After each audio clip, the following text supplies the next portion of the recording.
Hey everybody, it's Alexandria. I just wanted to quickly pop on and say hi. I'm just out walking in this beautiful winter wonderland and I wanted to share a little bit of it with you, show you how pretty it is.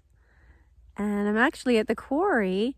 As you can see back there where it's all, that's actually a bit of a body of water.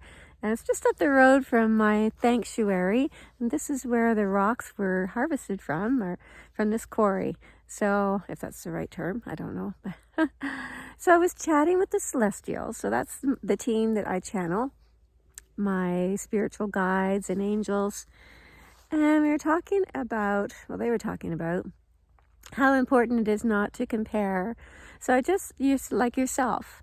And they were sharing that even if you had, you know, a whole room full of people who shared your skill set and your talents and had exactly the same amount of time in and same amount of interest in it, there would be still so many variances that you really could not compare one to another.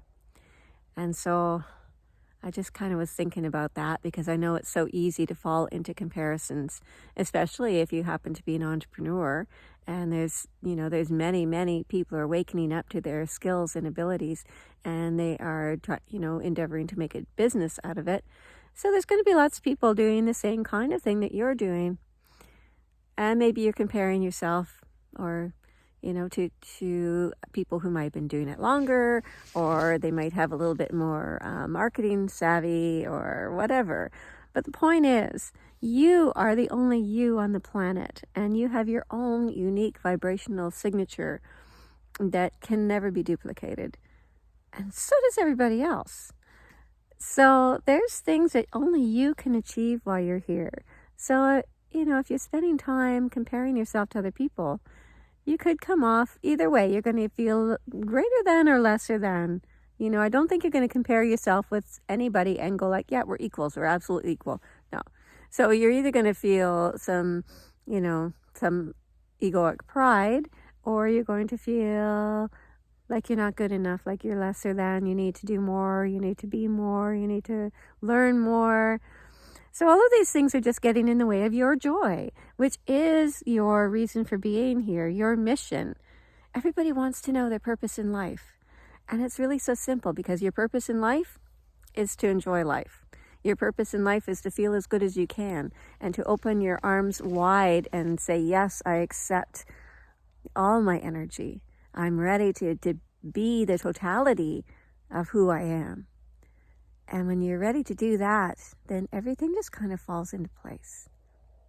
So I just want to back this up a little bit. I'm about to celebrate my second Christmas with my new love, and it's amazing. And 4.5 years ago, I'd left a 30-year, very toxic marriage, and I didn't think I was going to find anybody that was going to be a match for me, and I just had to start my life completely over again at 60. So no stress there, right? But now I find myself, I'm living in this beautiful dream home with this man who is my absolute match. That's not to say we're the same. We're very different in very many ways. But what is the same is our core beliefs, and our vibrational signatures are very compatible. So we're on the same frequency. Whereas before it was more like, me being stubborn enough not to admit that this marriage was never going to work. Finally, I got the idea, but I have many reasons. And I'm sure if you've ever been married and then divorced, you would understand about that. So I guess part of my message is, don't compare yourself to anybody. Be your own bright, beautiful self. And B, even if your life is right now not at a place where you want it to be, it doesn't mean it can't change in a heartbeat. The next person you meet could be the person you've been waiting for your whole life. And so I guess I just wanted to share that, and also just share how pretty this is. I'm just going to turn the screen away for a minute so you can see how pretty. Just out in the woods. And I'm so blessed because it's only actually like a 4-minute walk from my front door. So, and I'm right in the woods, right on a trail. So I'm so blessed to have that. That's been something very important to me. I love time in the woods, and I love my solitude in the woods. And so that's another thing I was going to say. Take advantage of the time. With the holidays coming, you're going to have, windows of opportunity. And these are very good times to, before winter solstice is upon us on the 21st, take the time to reflect on what you've experienced in the past and the gifts that have come from that. Because even the most horrendous events in your life have gifts. And when you find them, well, you don't have to live that lesson again, which is nice. But when you can see the gift, then you can proceed without having any anger or resentment toward, the individual that was making it horrendous for you. Like when you open your heart and you see that life really is happening for you. Like it's happening for you. It's not something that's being done to you. And these are things that we have agreements that we make before we incarnate.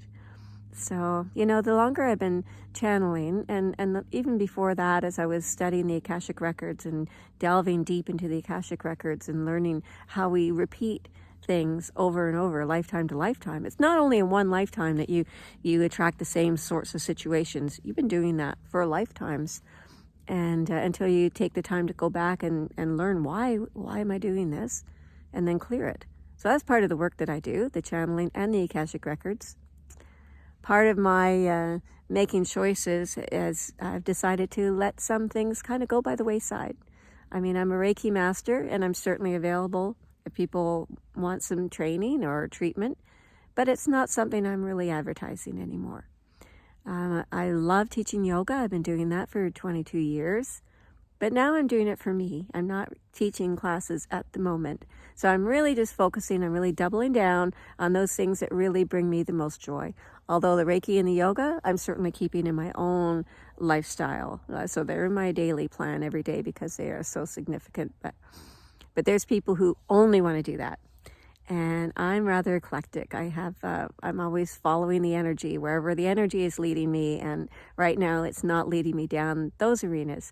So, those of you, if you're following me, you're going to hear a lot less about those things. It doesn't mean they're any less important.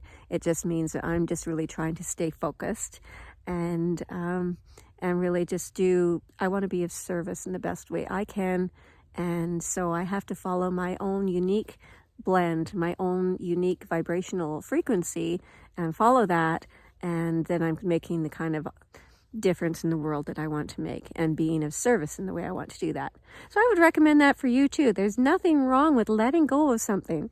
You can enjoy a hobby and then one day be done. It doesn't mean there's something wrong with you because you don't want to pursue it any longer.